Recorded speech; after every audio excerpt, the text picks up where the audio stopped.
ಹೊಸ ವರ್ಷದ ಸಂಭ್ರಮಕ್ಕೆ ಹೊಸ ವರ್ಷವನ್ನು ಬರಮಾಡಿಕೊಳ್ಳುವುದಕ್ಕೆ ದಿನಗಣನೆ ಆರಂಭ ಆಗಿದೆ. ಅದಕ್ಕೆ ಬೇಕಾದಂಥ ಸಿದ್ಧತೆಯನ್ನು ಬಹಳ ಜನ ಈಗಾಗಲೇ ಮಾಡಿಕೊಳ್ತಾ ಇದ್ದಾರೆ.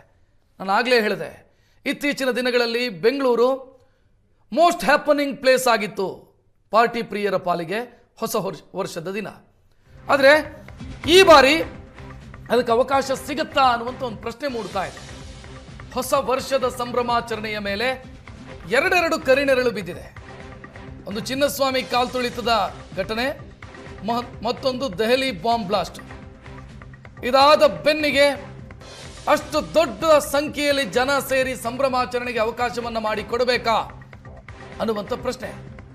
ಡಿಸೆಂಬರ್ 31ರ ರಾತ್ರಿ ನ್ಯೂ ಇಯರ್ ಕಾರ್ಯಕ್ರಮಗಳನ್ನೇನು ಆಯೋಜನೆ ಮಾಡಲಾಗುತ್ತೆ ಅಥವಾ ಜನ ಸೇರಿ ಅಲ್ಲಿ ಸೆಲೆಬ್ರೇಟ್ ಮಾಡ್ತಾರೆ, ಅದಕ್ಕೆ ಅವಕಾಶ ಕೊಡದ ರೀತಿಯಲ್ಲಿ ನಿರ್ಧಾರವನ್ನು ತೆಗೆದುಕೊಳ್ಳುವಂಥ ಸಾಧ್ಯತೆ ಇದೆ. ಚಿನ್ನಸ್ವಾಮಿ ಕಾಲ್ತುಳಿತ ಘಟನೆ ನಡೆದ ನಂತರ ಸರ್ಕಾರ ಒಂದು ಮಾರ್ಗಸೂಚಿಯನ್ನು ಹೊರಡಿಸಿದೆ ಜಾಸ್ತಿ ಜನ ಸೇರುವಂಥ ಕಾರ್ಯಕ್ರಮಗಳಿಗೆ ಸಂಬಂಧಿಸಿ. ಅದು ಇದಕ್ಕೂ ಕೂಡ ಅಪ್ಲೈ ಆಗುತ್ತೆ. ಬಟ್ ಇಲ್ಲಿ ಆಯೋಜಕರು ಯಾರು ಅನ್ನುವಂಥ ಪ್ರಶ್ನೆ ಮೂಡುತ್ತೆ. ಸಾವಿರಾರು ಜನ ಒಂದೇ ಕಡೆ ಸೇರ್ತಾರೆ, ಒಂದೇ ಕಡೆ ಸೇರಿ 5, 4, 3, 2, 1 ಅಂತ ಹೊಸ ವರ್ಷವನ್ನು ಬರಮಾಡಿಕೊಳ್ತಾರೆ. ಡಿಸೆಂಬರ್ 30ರ ಮಧ್ಯರಾತ್ರಿ ಜನ ಸೇರಿ ಒಂದು ವೇಳೆ ಏನಾದರೂ ಸಮಸ್ಯೆ ಆದರೆ ಅದರ ಜವಾಬ್ದಾರಿ ಹೊರೋರು ಯಾರು? ಬೇರೆ ಕಾರ್ಯಕ್ರಮ ಅಂತ ಆದರೆ ಆಯೋಜಕರು ಇರ್ತಾರೆ. ಇದು ಜನ ಸ್ವಯಂ ಪ್ರೇರಿತವಾಗಿ ಸೇರುವಂಥ ಜಾಗ. MG ರೋಡ್ ಇರ್ಬೋದು, ಬ್ರಿಗೇಡ್ ರೋಡ್ ಇರ್ಬೋದು, ಕಮರ್ಷಿಯಲ್ ಸ್ಟ್ರೀಟ್ ಇರ್ಬೋದು, ಈ ಭಾಗ. ಬಟ್ ಈಗ ಒಂದು ವೇಳೆ ಸಮಸ್ಯೆ ಆದರೆ ಅದಕ್ಕೆ ಜವಾಬ್ದಾರಿ ಯಾರು ಹೊರಬೇಕಾಗತ್ತೆ?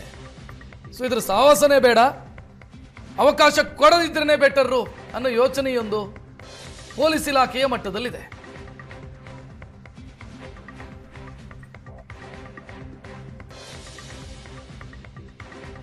ಡಿಸೆಂಬರ್ 31ರ ರಾತ್ರಿ ನ್ಯೂ ಇಯರ್ ಸೆಲೆಬ್ರೇಷನ್ ನಡೆಯುತ್ತೆ. MG ರಸ್ತೆ, ಬ್ರಿಗೇಡ್ ರಸ್ತೆ, ಇಲ್ಲೆಲ್ಲ ಚರ್ಚ್ ಸ್ಟ್ರೀಟು, ಇಲ್ಲೆಲ್ಲ ದೊಡ್ಡ ಮಟ್ಟದಲ್ಲಿ ಆಚರಣೆ, ಅಂದರೆ ಜನ ಸೇರ್ತಾರೆ, ಹೊಸ ವರ್ಷವನ್ನು ಬರಮಾಡಿಕೊಳ್ತಾರೆ. ಚಿನ್ನಸ್ವಾಮಿ ಸ್ಟೇಡಿಯಂ ಕಾಲ್ತುಳಿತ ಪ್ರಕರಣದ ನಂತರ ಸರ್ಕಾರ SOP ಸ್ಟ್ಯಾಂಡರ್ಡ್ ಆಪರೇಟಿಂಗ್ ಪ್ರೊಸೀಜರ್ ಅನ್ನು ಜಾರಿ ಮಾಡಿದೆ. ಚಳಿಗಾಲದ ಅಧಿವೇಶನದಲ್ಲಿ ಈ ಬಿಲ್ ಮಂಡನೆಯಾಗುತ್ತೆ, ಅದಕ್ಕೆ ಅನುಮೋದನೆ ಸಿಗುವಂಥ ಸಾಧ್ಯತೆ ಇದೆ.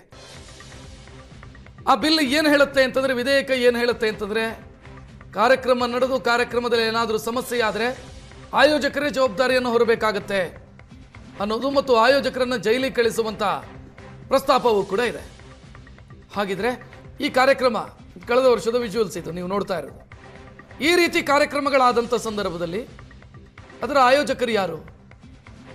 ಒಂದು ವೇಳೆ ಸಮಸ್ಯೆ ಆದರೆ ಅದರ ಜವಾಬ್ದಾರಿ ಹೊರೋದು ಯಾರು? ಇದೀಗ ಬೇಸಿಕ್ ಪ್ರಶ್ನೆ. ಯಾಕಂತಂದ್ರೆ MG ರಸ್ತೆಯಲ್ಲಿ ನಡೆಯುವ ಕಾರ್ಯಕ್ರಮ, ಚರ್ಚ್ ಸ್ಟ್ರೀಟಲ್ಲಿ ನಡೆಯುವ ಜನ ಸೇರಿ ಸೆಲೆಬ್ರೇಷನ್ ಏನು ಮಾಡ್ತಾರೆ, ಅದಕ್ಕೆ ಯಾವ ಆಯೋಜಕರು ಕೂಡ ಇಲ್ಲ. ಸ್ವಯಂ ಪ್ರೇರಿತವಾಗಿ ಸೇರ್ತಾರೆ, ಆಯೋಜನೆಯನ್ನು ಮಾಡ್ತಾರೆ, ಕಾರ್ಯಕ್ರಮವನ್ನು ಅಥವಾ ಸಂಭ್ರಮಾಚರಣೆಯನ್ನು ಮಾಡ್ತಾರೆ. ಹೆಚ್ಚಿನ ಡೀಟೇಲ್ ನೀಡೋದಕ್ಕೆ ನಮ್ಮ ಪ್ರತಿನಿಧಿ ಮುತ್ತಪ್ಪ ನೇರ ಸಂಪರ್ಕದಲ್ಲಿ. ಮುತ್ತಪ್ಪ, ಈಗ ಇಲ್ಲಿ ಒಂದು ಬೇಸಿಕ್ ಪ್ರಶ್ನೆ ಅದೇ ಇರೋದು. ಜನ ಒಟ್ಟು ಸೇರ್ತಾರೆ, ಸೆಲೆಬ್ರೇಟ್ ಮಾಡ್ತಾರೆ, ಆಯೋಜಕರು ಯಾರು? ನಾಳೆ ಒಂದಿನ ನಾಳೆ ಏನಾದರೂ ಸಮಸ್ಯೆ ಆದರೆ ಜವಾಬ್ದಾರಿ ಹೊರೋರು ಯಾರು ಅಂತ. ನಿಜ ರಕ್ಷಿತ್, ಏನಂತಂದ್ರೆ ಈಗ ನ್ಯೂ ಇಯರ್ ಸೆಲೆಬ್ರೇಷನ್ ಸಂಬಂಧಪಟ್ಟ ಮುಖ್ಯವಾಗಿ MG ರೋಡ್ ಮತ್ತೆ ಬ್ರಿಗೇಡ್ ರೋಡ್ ಭಾಗದಲ್ಲಿ ಲಕ್ಷಾಂತರ ಜನ ಸೇರುವಂತಹ ಕಾರಣಕ್ಕಾಗಿ ಅದಕ್ಕೆ ಅವಕಾಶ ಕೊಡಬೇಕಾ ಕೊಡಬಾರ್ದಾ ಅನ್ನೋ ಬಗ್ಗೆ ಸರಣಿ ಸಭೆಗಳನ್ನ BBMP GBA ಅಧಿಕಾರಿಗಳು ಮತ್ತೆ ಪೊಲೀಸ್ ಇಲಾಖೆ ಅಧಿಕಾರಿಗಳು ಕೂಡ ಸರಣಿ ಸಭೆಗಳನ್ನ ಮಾಡ್ತಿದ್ದಾರೆ. ಈ ಸಭೆಯಲ್ಲಿ ಮುಖ್ಯವಾಗಿ ಅಧಿಕಾರಿಗಳ ಅಭಿಪ್ರಾಯ ಏನಂತಂದ್ರೆ, ಯಾರು ಹೊಣೆಗಾರನ ಮಾಡ್ಬೇಕು? ಯಾಕಂದ್ರೆ ಬ್ರಿಗೇಡ್ ರೋಡ್ ಶಾಪರ್ಸ್ ಅಸೋಸಿಯೇಷನ್ ಅವರು ಈ ಕಾರ್ಯಕ್ರಮನ ಆಯೋಜನೆ ಮಾಡೋಕೆ ಯಾರು ಕೂಡ ಮುಂದೆ ಬರ್ತಾ ಇಲ್ಲ, ಇದಕ್ಕೂ ನಮಗೂ ಸಂಬಂಧ ಇಲ್ಲ ಅಂತ ಹೇಳಿ ಒಂದು ಸ್ಪಷ್ಟವಾದಂತಹ ಮಾಹಿತಿಯನ್ನು ಕೊಡ್ತಾ. ಯಾಕಂದ್ರೆ ನ್ಯೂ ಇಯರ್ ಸಂದರ್ಭದಲ್ಲಿ ಆ ಒಂದು ಭಾಗದಲ್ಲಿರುವಂತಹ ಶಾಪರ್ಸ್ ರಾತ್ರಿ 9 ಗಂಟೆಗೆ ಕಂಪ್ಲೀಟ್ ಆಗಿ ಕ್ಲೋಸ್ ಮಾಡ್ಕೊಂಡ್ಬಿಡ್ತಾರೆ. ಇರುವಂತಹ 2-3 ಪಬ್ನವರು ಅಲ್ಲಿ ವ್ಯಾಪಾರನ ಮಾಡ್ತಾರೆ. ಹೀಗಾಗಿ ಮುಂದೆ ಏನಾದ್ರೂ ಅನಾಹುತವಾದ್ರೆ ನಮ್ಮನ್ನೇ ಹೊಣೆಗಾರಿಕೆ ಮಾಡ್ತಾರೆ ಅನ್ನೋ ಕಾರಣಕ್ಕಾಗಿ ಶಾಪರ್ಸ್ ಅಸೋಸಿಯೇಷನ್ ಅವರು ಈ ಒಂದು ಆಯೋಜನೆಯಿಂದ ಹೊರಗಡೆ ಉಳಿದಿರುವಂತದ್ದು. ಮತ್ತೊಂದು ಕಡೆ ಪೊಲೀಸರು ಮತ್ತೆ ಪಾಲಿಕೆ ಅಧಿಕಾರಿಗಳು ಅಲ್ಲಿ ಬೇಕಾದಂತಹ ವ್ಯವಸ್ಥೆಗಳನ್ನ ಮಾಡ್ತಾ ಇದ್ರು. ಈ ಬಾರಿ ಏನು ಚಿನ್ನಸ್ವಾಮಿ ಕಾಲ್ತುಳಿತ ಪ್ರಕರಣದಲ್ಲಿ ಕೆಲವೊಂದಿಷ್ಟು ಪೊಲೀಸರ ತಲೆದಂಡ ಆದಂತಹ ಕಾರಣಕ್ಕಾಗಿ ಪೊಲೀಸರು ಕೂಡ ಹಿಂದೆಟ್ ಹಾಕುವಂತ ಕೆಲಸನ ಮಾಡ್ತಾರೆ. ಯಾರಾದರೂ ಮನವಿ ಕೊಟ್ಟಾಗ ಪೊಲೀಸರು ಭದ್ರತೆ ಕೊಡುವಂತದ್ದು ಸರ್ವೇ ಸಾಮಾನ್ಯ. ಆದ್ರೆ ಇಲ್ಲಿ ಸ್ವಯಂ ಪ್ರೇರಿತವಾಗಿ ಜನರೇ ಬರುವಂತಹ ಕಾರಣಕ್ಕಾಗಿ ಪೊಲೀಸರು ಅಲ್ಲಿ ಭದ್ರತೆಯನ್ನು ಒದಗಿಸುವಂತಹ ಸಂದರ್ಭದಲ್ಲಿ ಏನಾದರೂ ಅನಾಹುತ ಆದ್ರೆ ಮತ್ತೆ ಪೊಲೀಸರನ್ನೇ ಇಲ್ಲಿ ಹೊಣೆಗಾರಿಕೆ ಮಾಡ್ತಾರೆ ಅನ್ನೋ ಕಾರಣಕ್ಕಾಗಿ ಪೊಲೀಸರು ಕೂಡ ತಮ್ಮ ಅಭಿಪ್ರಾಯವನ್ನು ಸ್ಪಷ್ಟವಾಗಿ ಹೇಳ್ತಾ ಇದ್ದಾರೆ. ನಾವು ಈ ಬಾರಿಯ ಕಾರ್ಯಕ್ರಮಕ್ಕೆ ಕೊಡೋದು ಬೇಡ ಅಂತೇಳಿ. ಒಂದ್ ಕಡೆ ಚಿನ್ನಸ್ವಾಮಿಯ ಕಾಲ್ ತುಳಿತ ಆಗಿರ್ಬೋದು, ಮತ್ತೊಂದು ಕಡೆ ದೆಹಲಿಯ ಬಾಂಬ್ ಬ್ಲಾಸ್ಟ್ ಏನಿದೆ ಅದು ಕೂಡ ಇಡೀ ದೇಶಾದ್ಯಂತ ಹೈ ಅಲರ್ಟ್ ಆಗಿರುವಂತಹ ಕಾರಣಕ್ಕಾಗಿ ಲಕ್ಷಾಂತರ ಜನ ಸೇರುವಂತಹ ಈ ಜಾಗದಲ್ಲಿ ಯಾವುದಾದ್ರು ಅನಾಹುತ ಸಂಭವಿಸಬಹುದು ಅನ್ನೋ ಒಂದು ಏನು ಮುಂಜಾಗ್ರತಾ ಕ್ರಮಕ್ಕಾಗಿ ಈಗ ಅಧಿಕಾರಿಗಳು ಕೂಡ ಹಿಂದೇಟು ಹಾಕುವಂತಹ ಕೆಲಸ ಕೂಡ ಮಾಡ್ತಾ ಇದ್ದಾರೆ. ಮತ್ತೊಂದು ಕಡೆ ಸರ್ಕಾರ ಕೂಡ ಈ ಬಾರಿಯ ಒಂದು ಚಳಿಗಾಲ ಅಧಿವೇಶನದಲ್ಲಿ ಒಂದು ಏನು ಮಾರ್ಗಸೂಚಿ ಅನ್ನೋ ಒಂದು ಬಿಲ್ ಅನ್ನು ತರಕ್ಕೆ ಹೊರಟಿದೆ. ಎಲ್ಲಿ 50,000ಕ್ಕಿಂತ ಹೆಚ್ಚು ಜನ ಸೇರ್ತಾರೋ ಅಲ್ಲಿ ಯಾವ್ದಾದ್ರು ಅನಾಹುತ ಸಂಭವಿಸಿದ್ರೆ ಆ ಕಾರ್ಯಕ್ರಮದ ಆಯೋಜಕರನ್ನೇ ಹೊಣೆಗಾರಿಕೆ ಮಾಡಬೇಕು, ಅವರನ್ನೇ ಜೈಲಿಗೆ ಹಾಕಬೇಕು ಅನ್ನೋ ಒಂದು ಬಿಲ್ ಅನ್ನ ಜಾರಿಗೆ ಮಾಡೋದಕ್ಕೆ ಸರ್ಕಾರ ಕೂಡ ಮುಂದಾಗ್ತಾ ಇದೆ. ಹೀಗಿರುವಾಗ ಈ MG ರೋಡ್ ಬ್ರಿಗೇಡ್ ನಡೆಯುವಂತಹ ಈ ಒಂದು ನ್ಯೂ ಇಯರ್ ಸೆಲೆಬ್ರೇಷನ್ ಅಲ್ಲಿ ಯಾವುದೇ ರೀತಿಯಾದಂತಹ ಅನಾಹುತಗಳು ಸಂಭವಿಸಿದಾಗ ಯಾರನ್ನ ಹೊಣೆಗಾರಿಕೆ ಮಾಡಬೇಕು ಅನ್ನೋ ಒಂದು ಪ್ರಶ್ನೆ ಕೂಡ ಉದ್ಭವವಾಗಿದೆ. ಈಗಾಗಲೇ ಪಾಲಿಕೆ ಅಧಿಕಾರಿಗಳು ಮತ್ತೆ ಪೊಲೀಸ್ ಇಲಾಖೆ ಅಧಿಕಾರಿಗಳು ಸರಣಿ ಸಭೆಗಳನ್ನ ಮಾಡ್ತಾ ಇದ್ದು ಸರ್ಕಾರ ಹಂತಕ್ಕೆ ತಮ್ಮ ವರದಿಯನ್ನು ಸಲ್ಲಿಕೆ ಮಾಡುವಂತಹ ಕೆಲಸವನ್ನು ಮಾಡ್ತಾರೆ. ಎಲ್ಲೋ ಒಂದು ಕಡೆ ಇಲ್ಲಿವರೆಗೂ ಆಗಿರುವಂತಹ ಸಭೆಯನ್ನ ನೋಡ್ತಾ ಇದ್ರೆ ಅಧಿಕಾರ ಅಭಿಪ್ರಾಯ ಇಷ್ಟೇ, ಯಾವುದೇ ಕಾರಣಕ್ಕೂ ಕೂಡ MG ರೋಡ್ ಬ್ರಿಗೇಡ್ ರೋಡ್ ಅಲ್ಲಿ ಅವಕಾಶವನ್ನ ಕೊಡಬಾರದು. ಯಾಕಂದ್ರೆ ಲಕ್ಷಾಂತರ ಜನ ಸೇರುವಂತಹ ಕಾರಣಕ್ಕಾಗಿ ಅಲ್ಲಿ ಕಾಲ್ತುಳಿತ ಆಗುವಂತಹ ಪ್ರಕರಣಗಳು ಹೆಚ್ಚಾಗಿ ಕಂಡು ಬರ್ತವೆ. ಹೀಗಾಗಿ ಅವಕಾಶ ಕೊಡಬಾರದು ಅನ್ನೋದು ಈಗ ಅಧಿಕಾರಿಗಳ ಒಂದು ಅಭಿಪ್ರಾಯ. ಸರ್ಕಾರ ಏನಾದ್ರು ಇದಕ್ಕೆ ಮೀರಿ ಏನಾದ್ರು ಅವಕಾಶ ಕೊಡಿ ಅಂತ ಬಂದಾಗ ಆಗ ಯಾರನ್ನ ಹೊಣೆಗಾರಿಕೆ ಮಾಡಬೇಕು ಅನ್ನೋದಕ್ಕೆ ಪ್ರಶ್ನೆ ಉದ್ಭವವಾಗಿದೆ. ರಕ್ಷತ್, ಥ್ಯಾಂಕ್ ಯು ಮುತ್ತಪ್ಪ ಮಾಹಿತಿಗೆ. ಈಗ ನಾವು ಅತಿಥಿಗಳನ್ನು ಮಾತನಾಡಿಸುವಂಥ ಸಮಯ. ಇಬ್ಬರು ಅತಿಥಿಗಳು ರೆಡಿ ಇದ್ದಾರೆ. ಮೊದಲನೇದಾಗಿ ಸಹನಾ ಅವರು ಮಾಡೆಲ್ ನಮ್ಮ ಜೊತೆಗಿದ್ದಾರೆ. ಸಹನಾ ಅವರೇ ನಮಸ್ಕಾರ. ನಮಸ್ತೆ. ಇನ್ನು SK ಉಮೇಶ್ ಅವರು ನಿವೃತ್ತ ಪೊಲೀಸ್ ಅಧಿಕಾರಿ. ಸರ್ ನಮಸ್ಕಾರ. ನಮಸ್ತೆ. ನಾನು ಸಹನಾ ಅವರಿಂದ ಶುರು ಮಾಡ್ತೀನಿ. ಸಹನಾ ಅವರೇ, ಏನು ಹೇಳ್ತೀರಿ? ಈ ಬಾರಿ MG ರಸ್ತೆ ಇರ್ಬೋದು ಅಥವಾ ಬ್ರಿಗೇಡ್ ರೋಡ್ ಇರ್ಬೋದು, ಚರ್ಚ್ ಸ್ಟ್ರೀಟ್ ಇರ್ಬೋದು, ಸೌಂಡ್ ಮಾಡಲ್ಲ ಅಂತ ಅನ್ಸುತ್ತೆ ಈ ಪರಿಸ್ಥಿತಿಯನ್ನು ನೋಡ್ತಾ ಇದ್ರೆ. ಸರ್, ನಿಜ ಹೇಳಬೇಕಂತ ಹೇಳಿದ್ರೆ ಖಂಡಿತ ಶಬ್ದ ಆಗುತ್ತೆ. ಯಾಕೆ ಅಂತ ಹೇಳಿದ್ರೆ ನಮ್ಮಲ್ಲಿರೋ ಏನು ಜನ ಇದ್ದಾರೆ, ಏನಾದರೂ ರಿಸ್ಕ್ ಇರ್ಬೋದು, they are ready to take risk and ಎಲ್ಲ ಕಡೆ ಸ್ಕ್ಯಾಟರ್ ಆಗೇ ಆಗ್ತಾರೆ. ಅಟ್ಲೀಸ್ಟ್ ಇವಾಗ MG ರೋಡ್ ಒಂದು ಫಿಕ್ಸ್ಡ್ ಪಾಯಿಂಟ್ ಅಂತ, because MG road is always a happening place for Bangalore. So ಅಲ್ಲಿ ಅಂತ ಹೇಳಿದಾಗ ಅಲ್ಲಿ ಎಲ್ಲರೂ ಹೋಗ್ತಾರೆ. ಬಟ್ ಇವಾಗ ಅದೊಂದೇ ಪಾಯಿಂಟ್ ಇಲ್ಲ ನಮಗೆ ಬೆಂಗಳೂರಲ್ಲಿ. There are lot of other points. Definitely people will go around, ಎಲ್ಲಿ ಬೇಕಾದರೂ ಹೋಗಿ ಪಾರ್ಟಿ ಮಾಡೇ ಮಾಡ್ತಾರೆ ಅಥವಾ ನ್ಯೂ ಇಯರ್ ಸೆಲೆಬ್ರೇಷನ್ಸ್ ಮಾಡೇ ಮಾಡ್ತಾರೆ. ಬಟ್ ನಿಗದಿತ ಪ್ಲೇಸ್ ಅಂದರೆ ಫಿಕ್ಸ್ಡ್ ಪ್ಲೇಸ್ ಅಂತ ಏನಾದರೂ ನಾವು ಆರ್ಗನೈಸ್ ಮಾಡಿದಾಗ I think it will be so much useful for police or the Karnataka government to plan accordingly ಅಂತ ಹೇಳಕ್ಕೆ. ಈಗ MG ರಸ್ತೆ ಅಥವಾ ಬ್ರಿಗೇಡ್ ರಸ್ತೆ ಇಲ್ಲ ಅವಕಾಶ ಸಿಗದಿದ್ರೆ ಆಲ್ಟರ್ನೇಟಿವ್ ಯಾವುದು ಅಂತ ಹೇಳ್ತೀರಿ ನೀವು? ಇತ್ತೀಚಿನ ವರ್ಷಗಳಲ್ಲಿ ನಾವು ನೋಡಿರೋದು ಅದೇ ಆ ಜಾಗನೇ happening place. There are so many other places. I don't know whether I should say or no, but Koramangala ಅಂತಲೂ ಹೇಳ್ಬೋದು. ಈ ಆ್ಯಕ್ಚುಲಿ ಹೇಳಬೇಕಂತ ಹೇಳಿದ್ರೆ MG ರೋಡು ಮುಂಚೆ ಹ್ಯಾಪನಿಂಗ್ ಪ್ಲೇಸ್ ಆಗಿತ್ತು. ಬಟ್ ಇವಾಗ ನೋಡಿದ್ರೆ MG ರೋಡ್ಗಿಂತ ಸಾಕಷ್ಟು ಬೇರೆ ಪ್ಲೇಸಸ್ ಇದೆ. Be it Kammanahalli, be it MG road already told, commercial street ಆಗಿರ್ಬೋದು ಆ್ಯಂಡ್ ಕೋರ್ಮಂಗ್ಲ ಆಗಿರ್ಬೋದು. There are so many other places also where people go hang out, party ಮಾಡ್ತಾರೆ. ಸೊ ಇಲ್ಲೆಲ್ಲಾದರೂ ಬ್ರೇಕ್ ಹಾಕಿದ್ರೂ ಪಾರ್ಟಿ ಪ್ರಿಯರಿಗೆ ಏನು ಸಮಸ್ಯೆ ಆಗಲ್ಲ ಅಂತ ಹೇಳುತ್ತಾವು? ಏನು ಸಮಸ್ಯೆ ಇಲ್ಲ ಅಂತ? MG ರೋಡು, ಚರ್ಚ್ ಸ್ಟ್ರೀಟು ಅಥವಾ ಬ್ರಿಗೇಡ್ ರೋಡು ಇಲ್ಲಿ ಬ್ರೇಕ್ ಹಾಕಿದ್ರೂ ಪಾರ್ಟಿ ನಡೆಯುತ್ತೆ ನ್ಯೂ ಇಯರ್ ಇದ್ದು, ಏನು ಸಮಸ್ಯೆ ಆಗಲ್ಲ? ಹೌದು ಸರ್, ಯಾಕೆ ಅಂದರೆ ಜನ ಆಗಿದ್ದಾರೆ ಆ್ಯಂಡ್ ಅವ್ರಿಗೆ ಏನು ಭಯ ಏನೋ ಆಗುತ್ತೆ, ರಿಸ್ಕ್ ಇದೆ ಅಂತ ಏನೋ ಫೀಲೇ ಆಗಲ್ಲ. They just want to do party and they will go ahead anywhere and everywhere. But ನಮ್ಮ ಸಜೆಷನ್ಸ್ ಏನಂದರೆ ಇನ್ಸ್ಟ್ ಆಫ್ ಇಲ್ಲೆಲ್ಲ ಬ್ರೇಕ್ ಹಾಕೋ ಬದಲು ಪ್ರಾಪರ್ ಆಗಿ ನಮ್ಮ ಪೊಲೀಸವ್ರಿಗೆ, because Karnataka police is such a efficient police department, ಅವ್ರಿಗೆ ಆದಷ್ಟು ಫ್ರೀಡಮ್ ಕೊಟ್ಟು ಒಂದು ಪ್ಲ್ಯಾನಿಂಗ್ಗೆ, ಎಕ್ಸಿಕ್ಯೂಷನ್ಗೆ ಫ್ರೀಡಮ್ ಕೊಟ್ಟರೆ I think if they come up with a plan proper ಆಗಿ, ಐ ಥಿಂಕ್ MG ರೋಡ್ಗೆಲ್ಲ ಬ್ರೇಕ್ ಹಾಕೋ ಅವಶ್ಯಕತೆ ಇರೋಲ್ಲ. ಎಸ್, ಮಾತಾಡೋಣ ಸಹನಾ ಅವರೇ. ನಾನು SK ಉಮೇಶ್ ಅವರನ್ನ ಇನ್ಕ್ಲೂಡ್ ಮಾಡ್ಕೋತೀನಿ. ಸರ್, ಬಹುಶಃ ನೆಗಡಿ ಆಯಿತು ಅಂತ ಮೂಗು ಕೊಯ್ಯೋ ಕೆಲಸ ಆಗ್ತಾ ಇದೆಯಾ ಇಲ್ಲಿ ಅಂತ? ಶೆಟ್ರೆ, ನೋಡಿ, ಭಾಳ ವರ್ಷಗಳಿಂದ ನಾವು ಅಲ್ಲಿ ಸೆಲೆಬ್ರೇಷನ್ಗೆ ನಾವು ಬರ್ತಿದ್ವಿ, ಹಲವಾರು ಪೊಲೀಸ್ ಠಾಣೆಗಳಿಂದ ಕೆಲಸ ಮಾಡ್ತಿದ್ವಿ. ಆ ಒತ್ತಡ ಇದೆ ನೋಡಿ, ಅದು 11:30 12:30 ತನಕ ಇರ್ತಕ್ಕಂಥ ಒತ್ತಡಗಳಿರ್ತದೆ. ಮತ್ತು ಅಲ್ಲಿ ಬರ್ತಕ್ಕಂಥ ಏನು ಎಲ್ಲ ಪಬ್ಗಳಿಂದ ಬಂದು ಅಲ್ಲಿಗೆ ಬೇರೆ ಬೇರೆ ಕಡೆಯಿಂದನೂ ಬಂದುಬಿಡ್ತಾರೆ. Not only MG road or brigade road ಇರ್ತಕ್ಕಂಥ ಪಬ್ಗಳಿಂದನೇ ಅಲ್ಲ, ಬೇರೆ ಬೇರೆ ಕಡೆಯಿಂದನೂ ಸಹ ಬೆಂಗಳೂರಿನ ನಾನಾ ಭಾಗಗಳಿಂದ ಅಲ್ಲಿ ಬಂದು ನಿಧಾನಕ್ಕೆ ಬಂದು ಸೇರ್ಕೊಂಬಿಟ್ಟು ಆ ಲಕ್ಷಾಂತರ ಜನ ಒಟ್ಟುಗೂಡ್ತಕ್ಕಂಥದ್ದು ಇರ್ತದೆ. ಅಲ್ಲಿ ಆ ಫ್ರಿಸ್ಕ್ ಮಾಡುವಂಥದ್ದು ಮತ್ತು ಅವ್ರನ್ನ ನಾವು ಬೈಫರ್ಕೇಟ್ ಮಾಡುವಂಥದ್ದು, ಸ್ವಲ್ಪ ಈಸ್ ಮಾಡುವಂಥದ್ದು, ಬ್ರೀದಿಂಗ್ ಅವಕಾಶ ಮಾಡಿಕೊಡುವಂಥದ್ದು ಮತ್ತು ಸೆಗ್ರಿಗೇಟ್ ಮಾಡ್ತಕ್ಕಂಥದ್ದು it is a biggest challenge ಪೊಲೀಸ್ಗಲ್ಲಿ. ಸುಸ್ತಾಗ್ಬಿಡ್ತಾರೆ ಪೊಲೀಸ್ವರ್ಗಳು, ಅವ್ರಗಳ ಮಧ್ಯೆ ಸಿಗಾಕೊಬಿಟ್ಟು ಆ ಹೀಟ್ ಜನ್ರೇಟ್ ಆಗುತ್ತೆ ನೋಡಿ, ಸುಸ್ತಾಗ್ಬಿಟ್ಟು ಎಲ್ಲ ಸೈಡ್ಗೆ ಹೊಟ್ಟೋಗ್ಬಿಡ್ತಾರೆ. ಅಂಥ ಸಮಯದಲ್ಲಿ ಏನಾದರೂ ಅಕಸ್ಮಾತ್ ಏನಾದರೂ ಪ್ರಾಪರಾಗಿ ನಾವು ಅಲ್ಲಿ ಸರಿಯಾದಂಥ ರೀತಿಯಲ್ಲಿ ನಾವು ಏನಾದರೂ ಅವ್ರನ್ನ ಸೆಗ್ರಿಗೇಟ್ ಮಾಡಲಿಲ್ಲ ಅಂದರೆ ಒಂದು ಸಾರಿ ಆ ಕಡೆ ಈ ಕಡೆ ವಾಲ್ ಬಿಟ್ರೆ ಸಾಕು, ಸ್ಟ್ಯಾಂಪೇಡ್ ಆಗಿಬಿಡುತ್ತೆ. ಯಾಕೆಂದರೆ ಬೀಳುವಂಥ ಪರಿಸ್ಥಿತಿಯಲ್ಲಿ ಏನಾಗ್ತದೆ ಅಂದರೆ ಅವನು ಬ್ಯಾಲೆನ್ಸ್ ತಗೊಳ್ಳೋದಕ್ಕೆ ಇನ್ನೊಬ್ಬರ ಮೇಲೆ ಕಾಲಿಟ್ಬಿಡುವಂಥದ್ದಾಗ್ತದೆ. ಇದು ಭಾಳ ದಿವಸದಿಂದ ಆಗ್ತಾನೆ ಇದೆ. ಮತ್ತು ಕೆಲವಷ್ಟು ಜನ ಬೀಳ್ತಾರೆ, ಹೇಳ್ತಾರೆ, ಮತ್ತು ಕೆಲವಷ್ಟು ಜನ ಎಲ್ಲ ಎಳ್ಕೊಬಂದು ಫುಟ್ಪಾತಿಗೆ ಬಿಡ್ತಕ್ಕಂಥದ್ದನ್ನ ನಾವು ನೋಡ್ತಾ ಇರ್ತೀವಿ. ಆಮೇಲೆ ಏನಾಗ್ತು ನೋಡಿ, 2015 ಒಂದು ಘಟನೆ ಆಗ್ತು ಪಾಮ್ಗ್ರೋ ಹೋಟ್ಲ್ ಒಳಗಡೆ. ಒಂದು ಟೆರರಿಸ್ಟ್ ಬಂದು ಅಲ್ಲಿ ಪಾಮ್ಗ್ರೋ ಹೋಟ್ಲು ಏನು ಚರ್ಚ್ ಸ್ಟ್ರೀಟಲ್ಲಿ ಬಂದು ಅಲ್ಲಿ ಹಾಕಿ ಅಲ್ಲಿ ಒಂದು ಪಾಪ ಹೆಣ್ಮಗಳೂ ತೀರ್ಕೊಬಿಟ್ಲು. ಈ ಥರದ ಘಟನೆಗಳಿಗೆ ಸ್ವಲ್ಪ ಅಲ್ಲಿ ವಿಪುಲ ಅವಕಾಶಗಳಿರೋದ್ರಿಂದ ಇಂಥ ಒಂದು ಲಕ್ಷಗಟ್ಟಲೆ ಜನ ಬಂದು ಸೇರಿಕೊಂಡು ಅಂಥದ್ರ ಮಧ್ಯೆ ನಾವೆಲ್ಲ ಮ್ಯಾನೇಜ್ ಮಾಡಿಬಿಡ್ತೀವಿ, ಎಲ್ಲ ಸ್ಕ್ರೀನ್ ಔಟ್ ಮಾಡಿಬಿಡ್ತೀವಿ, ಪ್ರತಿಯೊಂದೂ ಸ್ಪ್ಯಾನ್ ಆಫ್ ಎ 1.5 hour 1 ಗಂಟೆನಲ್ಲಿ ಅಂತ ಅನ್ನುವಂಥದ್ದು this is challengeable to the police and also a government. ಈಗೇನು ಹೊಸ ಬಿಲ್ ಏನು ತರ್ತಾ ಇರ್ತಕ್ಕಂಥದ್ದು ಏನಿದೆಯೋ ಈ ಬಿಲ್ಲು ಏನು ಹೇಳ್ತಾರೆ, ಮೊದಲೇ ಏನಾಗ್ತಾಯಿತ್ತು, ಯಾರೋ ಬಂದೋಬಸ್ತ್ ಕೊಡ್ತಾಯಿದ್ರು, ಯಾರೋ ಕೇಳ್ತಾಯಿದ್ರು, ಯಾರೋ ಅಸೋಸಿಯೇಷನ್ ಅವ್ರು ಬರ್ತಿದ್ರು, ಆವಾಗ ಮ್ಯಾಂಡೇಟ್ರಿ ಏನು ಇರಲಿಲ್ಲ. ಆದ್ರೂ ಸಹ ಅವರು ಬೇರೆ ಬೇರೆ ಕಾರಣಗಳಿಂದ ಒತ್ತಡಗಳಿಂದ ಅದನ್ನೇನಾದರೂ ಮಾಡಿ ಮಾಡಿಸ್ಕೊಡುವಂಥದ್ದು ಮಾಡಿಸ್ಕೊಬಿಡ್ತಾಯಿದ್ರು.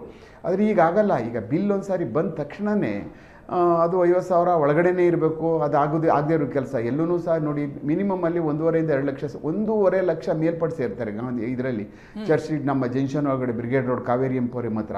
ಆ ಕಾರಣಕ್ಕೋಸ್ಕರನೇ ಈ ಬಾರಿ ಈ ಬಿಲ್ ಪಾಸ್ ಆಗೋದ್ರಿಂದ ಅದೇನಾದರೂ ತಕ್ಷಣವೇ ಅದು ಕಾಯ್ದೆಯಾಗಿ 30ನೇ ತಾರೀಕು ಒಳಗಡೆ ಎಕ್ಸಿಕ್ಯೂಟ್ ಆಗಿ ಈಚೆ ಬಂದ್ಬಿಡ್ತು ಅಂತಾದರೆ ಅದನ್ನ ಕೊಡುವಂಥದ್ದು ನನ್ನ ಲೆಕ್ಕದಲ್ಲಿ ಕಷ್ಟ ಇದೆ. ಸರ್, ಈಗ ಮಾಸ್ ಗ್ಯಾದರಿಂಗ್ ಅನ್ನ ತಡಿಬೇಕು ಅಥವಾ ಅದಕ್ಕೆ ಆಯೋಜಕರೇ ಅದರ ಜವಾಬ್ದಾರಿ ಹೊರ್ತಾರೆ ಅಂತಂದ್ರೆ ಇದು ಮಾಸ್ ಗ್ಯಾದರಿಂಗು, ಇದಕ್ಕೆ ಯಾರು ಜವಾಬ್ದಾರಿ ಆಗ್ತಾರೆ? ಖಂಡಿತ ಯಾರು ಬರೋದಿಲ್ಲ.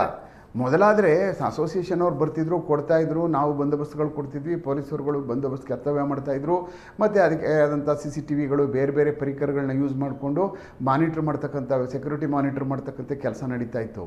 ಆದರೆ ಇವಾಗಲೂ ಅದೇ ಕೆಲಸ ಅಕಸ್ಮಾತ್ ಯಾವುದಾದ್ರೂ ಕಾಂಗ್ರಿಗೇಷನ್ಗಳಲ್ಲಿ ಮಾಡಲೇಬೇಕಾಯ್ತದೆ. ಆದರೆ ಯಾರೂ ಮುಂದೆ ಬರೋದಿಲ್ಲ.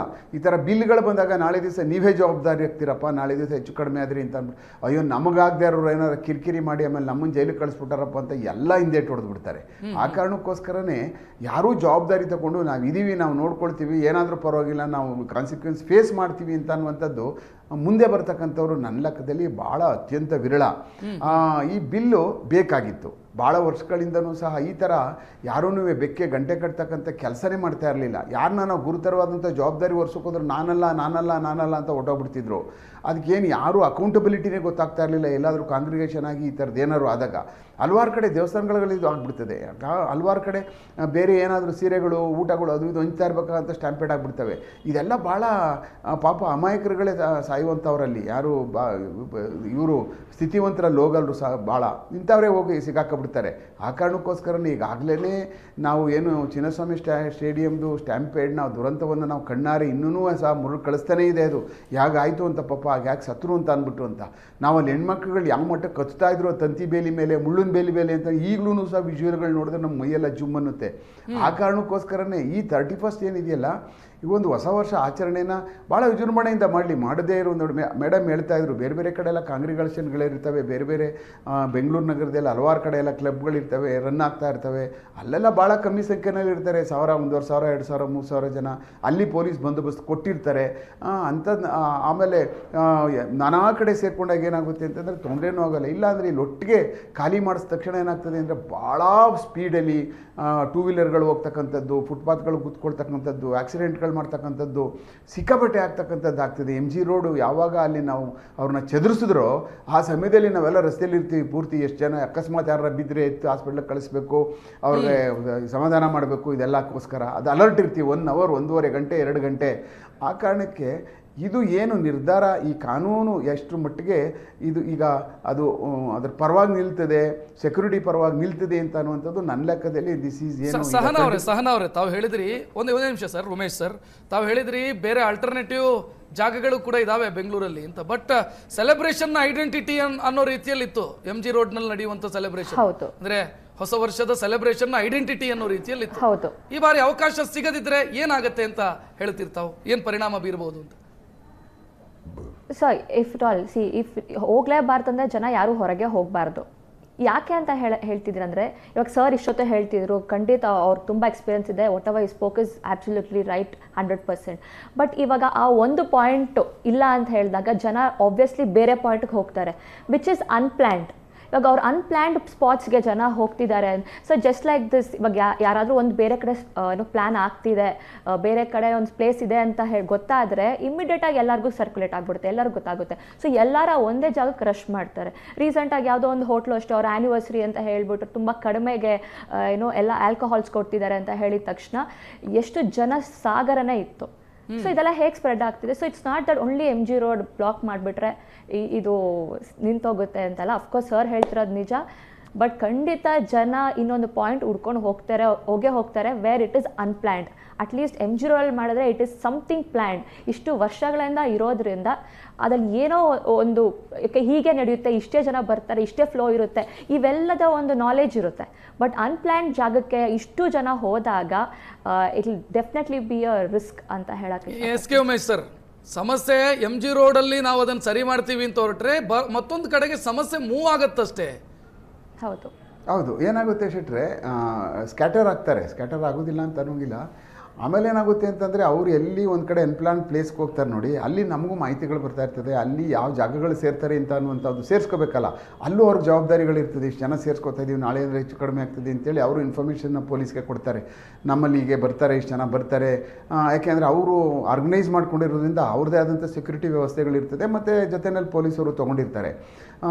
ಆ ಕಾರಣಕ್ಕೆ ಈ ಥರ ಎಲ್ಲ ಸ್ಕ್ಯಾಟರ್ ಆದರೆ, ಲಕ್ಷಾಂತರ ಜನಗಳು ಸ್ಕ್ಯಾಟರ್ಗಳಾಗ್ಬಿಟ್ಟು ಬೇರೆ ಬೇರೆ ಕಡೆ ಹೋದಾಗ ಅಲ್ಲಿಂದ ವಾಪಸ್ ಬರಬೇಕಾದ್ರೂ ಎಲ್ಲೂ ಯಾವ ಕಡೆಯಿಂದ ಬರಬೇಕಾದ್ರೂ ಅವ್ರೂ ಆಲ್ಕೋಹಾಲಿಕ್ ಮಧ್ಯರಾತ್ರಿ ಆದಮೇಲೆ ಅವರು ಹೊರಡುವಂಥ ಪರಿಸ್ಥಿತಿ ಬಂದರೆ ಎಲ್ಲ ಆಲ್ಕೋಹಾಲ್ ಕುಡದೇ ಬರ್ತಾರೆ. ಆ ಸಮಯದಲ್ಲಿ ಏನಾಗ್ತದೆ ಅಂತಂದರೆ, ನಮ್ಮವರು ಸಹ ಅದರಲ್ಲಿ ಏನು ಡ್ರಂಕ್ ಆ್ಯಂಡ್ ಡ್ರೈವ್ಗೆ ಸಂಬಂಧಪಟ್ಟಂಥ ಕೇಸಸ್ಗಳನ್ನ ಇರ್ತಾರೆ, ಅದನ್ನು ತಪ್ಪಿಸ್ಕೊಳ್ಳೋಕೆ ಹಲವಾರು ದಾರಿಗಳನ್ನ ಹುಡುಕ್ತಾ ಇರ್ತಾರೆ. ಈ ಥರದವೆಲ್ಲ ಇರ್ತವೆ. ಆ ಕಾರಣಕ್ಕೆ ಈ ಸಾರಿ I think this is the tested period. ಸಹನವರೇ, ಬಹುಶಃ ಇತ್ತೀಚಿನ ದಿನಗಳಲ್ಲಿ ಇಡೀ ಸೌತ್ ಇಂಡಿಯಾದಲ್ಲಿ ಬೆಂಗಳೂರೇ ಸೆಲೆಬ್ರೇಷನ್ ವಿಚಾರದಲ್ಲಿ ಬೆಂಗಳೂರೇ ದೊಡ್ಡ ಮಟ್ಟದಲ್ಲಿ ಆಗ್ತಾ ಇರೋದು. ಮೊದಲೆಲ್ಲ ಗೋವಾ ಅಂತಿದ್ದವರು ಬೆಂಗಳೂರಿಗೆ ಬರೋದಕ್ಕೆ ಶುರು ಮಾಡಿದ್ದಾರೆ. ಕೇವಲ ಬೆಂಗಳೂರಿನವರಲ್ಲ, ಹೊರಗಿನಿಂದಲೂ ಕೂಡ ಬೆಂಗಳೂರಿಗೆ ಬರೋದಕ್ಕೆ ಶುರು ಮಾಡಿದ್ದಾರೆ ಈ ಸೆಲೆಬ್ರೇಷನ್ಗೆ. So M G road, brigade road, church street, ಇಲ್ಲೇನಾದರೂ ರಿಸ್ಟ್ರಿಕ್ಷನ್ ಬಿದ್ದರೆ ಪರಿಣಾಮ ಏನಾಗಬಹುದು ಅಂತ ಹೇಳ್ತೀರಿ ತಾವು? ಒಂದು ಡೆಫಿನೆಟ್ಲಿ ಬಿಸ್ನೆಸ್ ಓನರ್ಸ್ಗೆಲ್ಲ ಅಫೆಕ್ಟ್ ಆಗುತ್ತೆ. ಆವತ್ತಿನ ದಿನ ಎಷ್ಟು ಬಿಸ್ನೆಸ್ ಆಗುತ್ತೆ ಅವೆಲ್ಲ ಅಫೆಕ್ಟ್ ಆಗೇ ಆಗುತ್ತೆ. ಆ್ಯಂಡ್ ಆಬ್ವಿಯಸ್ಲಿ ಪ್ರಯೋರ್ ಆಗಿ ಇವಾಗ ಇಲ್ಲಿ ಆಗ್ತಿಲ್ಲ, it is not happening. Bengaluru is a happening place, ಇಲ್ಲಿ ಹ್ಯಾಪನಿಂಗ್ ಆಗ್ತಿಲ್ಲ ಅಂದಾಗ ಇಲ್ಲಿ ಆಗಬೇಕಾಗಿರೋ ಬಿಸ್ನೆಸ್ ಎಲ್ಲ ಬೇರೆ ಕಡೆ ಹೊರಟೋಗ್ತಾರೆ. ಅಂದ್ರೆ ಆಲ್ಟರ್ನೇಟಿವ್ ಬೆಂಗಳೂರಿನ ಬೇರೆ ಜಾಗಗಳೆಲ್ಲ ಬೇರೆ ಬೇರೆ ಸಿಟಿಯೇ ಆಲ್ಟರ್ನೇಟಿವ್ ಆಗುತ್ತೆ ಅಂತ ಹೇಳೋದತ್ತ? ಹೌದು, ಖಂಡಿತ ಖಂಡಿತ. ಎಸ್ ಕೆ ಉಮೇಶ್ ಸರ್, ಇದು ಅಸಹಾಯಕತೆನ ಸರ್ಕಾರದ್ದು? ಖಂಡಿತವಾಗ್ಲು. ಈಗ ಒಂದು ಕಾರ್ಯಕ್ರಮವನ್ನು ನಡೆಸೋದಕ್ಕೆ ನಮಗೆ ಸೆಕ್ಯೂರಿಟಿ ಕೊಡೋದಕ್ಕೆ ಸಮಸ್ಯೆ ಆಗ್ತಿದೆ ಅನ್ನೋ ರೀತಿಗೆ ಬಂದಿದೆ ಅಂತಂದ್ರೆ ಅಸಹಾಯಕತೆನ ಅದು? ಒಂದೇನಾಗುತ್ತೆ, ಇವಾಗ ಬಿಲ್ ಬಂದರೆ ಅದು ಕಾನೂನು ಈಚೆ ಬಂದರೆ ಹೊರಗಡೆಗೆ ಅದ್ರ ಪ್ರಕಾರ ನಡ್ಕೊಳ್ಳೇಬೇಕಾಗ್ತದೆ. ಆವಾಗ ಇದು ನಾವು ಅದನ್ನ ಅಸಹಾಯಕತೆ ಮತ್ತು ಈ ಥರದ್ದೆಲ್ಲ ಮಾತಾಡೋಕ್ಕೆ ನನ್ನ ಲೆಕ್ಕದಿಲ್ಲ. 50,000 ಜನ ಮೇಲ್ಪಟ್ಟು ಸೇರಬಾರ್ದು. ಅಕಸ್ಮಾತ್ ಸೇರಿದ್ರೆ ಯಾವ ಥರ ಇರಬೇಕು ಅಂತ ಅನ್ನುವಂಥದ್ದು ಸಹ ಕೆಲವಷ್ಟೆಲ್ಲ ಇನ್ನೂ ಅದ್ರಲ್ಲಿ ಬದಲಾವಣೆಗಳಾಗಬೇಕಾಗ್ತದೆ ಮುಂದಿನ ದಿನಗಳಲ್ಲಿ. ಯಾವ ಥರ ಕ್ರೌಡು, ಏನು ಕ್ರೌಡು, ಎಷ್ಟು ಗಂಟೆ ಇರ್ತಾರೆ ಅವರು, ಈ ಥರದ್ದೆಲ್ಲನೂ ಸ್ಟಡಿ ಮಾಡಿ ಅದಾದಮೇಲೆ ಕಾಲಕ್ಕೆ ಅದು ಬದಲಾವಣೆ ಆಗ್ತಕ್ಕಂತಾಗ್ತದೆ. ಆಮೇಲೆ ಭಾಳ ಹ್ಯೂಜ್ ಬಿಸ್ನೆಸ್ಸು ಲಾಸ್ ಆಗ್ತಕ್ಕಂಥದ್ದೇ. ಮತ್ತು ಅಷ್ಟೇ ಸರ್ಕಾರಗಳಿಗೂ ಸಹ ಟ್ಯಾಕ್ಸಸ್ಗಳು ಬರ್ತಕ್ಕಂಥ ಟ್ಯಾಕ್ಸ್ಗಳು ಆ ದಿನದ್ದು ನನ್ನ ಲೆಕ್ಕದಲ್ಲಿ ಭಾಳ ಅತ್ಯಂತ ಕಮ್ಮಿ ಆಗ್ತಕ್ಕಂಥದ್ದು ಆಗ್ತದೆ. ಈ ವಿಚಾರ ಇಲ್ಲಿ ಬಿಡಲ್ಲ ಅಂತ ಹೇಳಿದ ತಕ್ಷಣವೇ ಬೇರೆ ಬೇರೆ ಕಡೆ ಬರ್ತಾ ಇರ್ತಕ್ಕಂಥವರೆಲ್ಲ ಅಲ್ಲೇ ಸ್ಟಾಪ್ ಮಾಡಿಬಿಡ್ತಾರೆ. ಅವರು ಯಾವಾಗ ಸ್ಟಾಪ್ ಮಾಡ್ತಾರೋ ಆ ಸಂಬಂಧಪಟ್ಟಂಥವ್ರು ಎಲ್ಲೆಲ್ಲಿ ಬರಬೇಕಾಗಿದ್ದವರೆಲ್ಲ ಕಟ್ಟೆ ಇಲ್ಲದಾಗ ಅವ್ರಿಗೂ ಬಿಸ್ನೆಸ್ ಆಗುತ್ತೆ, ಮತ್ತು ಸರ್ಕಾರಕ್ಕೆ ಆದಾಯ ಏನು ಬರ್ತಾಯಿತ್ತೋ ಅದನ್ನು ಸಹ ಹರ್ಕೊಂಡು ಬರುವಂಥದ್ರಲ್ಲಿ ಕಮ್ಮಿ ಆಗ್ಬೋದು ಅಂತ ಅನ್ನಿಸ್ತದೆ. ಬಟ್ ಕಾದು ನೋಡಬೇಕು ನಾವು ಹೇಗೆ ಈ ಕಾನೂನನ್ನು ಎಷ್ಟು ಎಫೆಕ್ಟಿವ್ ಆಗಿ ನಾವಿಲ್ಲಿ ಮಾಡೋಕ್ಕೆ ಸಾಧ್ಯ ಆಗ್ತದೆ. ಈಗ ಕಾನೂನು ಸರ್, ಒಂದು ಕಾರ್ಯಕ್ರಮದ ಬಗ್ಗೆ ಕಾನೂನು ಮಾಡೋದಕ್ಕೆ ಸಾಧ್ಯ. ಸ್ವಯಂ ಪ್ರೇರಿತವಾಗಿ ಜನ ಬಂದು ಸೇರಿದಾಗ ಅದನ್ನು ಕಾನೂನಿನ ಮುಖಾಂತರ ಹೆಂಗೆ ಸರ್ ತಡಿಬೋದು, ಅಥವಾ ತಡೆಯೋದಕ್ಕೆ ಸಾಧ್ಯನ ಅದನ್ನು? ಯಾವುದು ಸಾಮಾನ್ಯವಾಗಿ ಇದು ಚಾಲೆಂಜ್. ಇದು ಮುಂದೆ ಈ ಕಾನೂನಲ್ಲಿ ನಾವು ಯಾವ ಥರ ಎಕ್ಸಿಕ್ಯೂಟ್ ಮಾಡೋಕ್ಕೆ ಸಾಧ್ಯ ಆಗ್ತದೆ, 50,000 ಜನ ಮೇಲ್ಪಟ್ಟು ಸೇರಿದಾಗ ಅವ್ರ ಮೇಲೆ ಕ್ರಮ ಜರುಗಿಸ್ತಕ್ಕಂಥದ್ದು ಅನ್ನುವಂಥದ್ದು ಇದನ್ನು ಆಗ್ತಾ ಇರುವಂಥ ಸಮಯದಲ್ಲಿ ನಾವೂ ಸಹ 1,00,000 ಜನ ಇದ್ದರು 50,000 ಜನ ಇದ್ದಾರೆ ಅಂತ ಹೇಳ್ತೀವಿ ನಾವು. ಇನ್ನೇನು ಮಾಡೋಕ್ಕಾಗೋದಿಲ್ಲ, ವಿಧಿನೇ ಇಲ್ಲ ಅದು. 50,000 ಜನ ಇದ್ದವರಲ್ಲಿ ಅಂತ ನಾವೇನು ಎಣಿಸೋಕ್ಕಾಗಲ್ಲ, ಅದು ಆಗೋದು ಕೆಲಸ. ಅಲ್ಲೇನೂ ಆಗಲಿಲ್ಲ, ಅಕಸ್ಮಾತ್ ನಡ್ಕೊಂಡು ಹೋಗ್ಬಿಡ್ತು, ಚೆನ್ನಾಗಾಯ್ತು ಅನ್ನೋ ಸಮಸ್ಯೆ ಇಲ್ಲ ಅಂತಂದರೆ ಯಾರು ಅದು ಹೊಟ್ಟೋಗ್ಬಿಡುತ್ತೆ. ಅಕಸ್ಮಾತ್ ಏನಾದರೂ ಹೆಚ್ಚು ಕಡಿಮೆ ಆಗಿ ಏನಾದರೂ ಆಯಿತು ಅಂತ ಅಂದಾಗ ನಡೆದಾಗ ಆವಾಗ ಪೊಲೀಸರಿಗೊಂದು ಬಿಗ್ಗೆಸ್ಟ್ ಚಾಲೆಂಜು.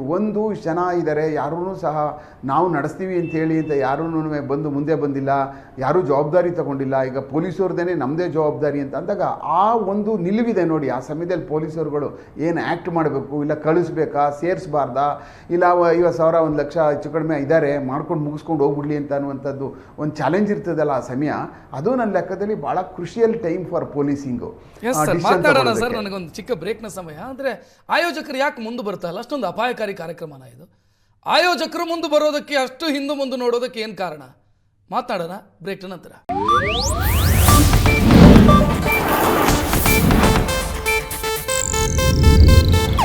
ಇದು ಏಷ್ಯಾನೆಟ್ ನ್ಯೂಸ್ ನೆಟ್ವರ್ಕ್ ಪ್ರಸ್ತುತಿ.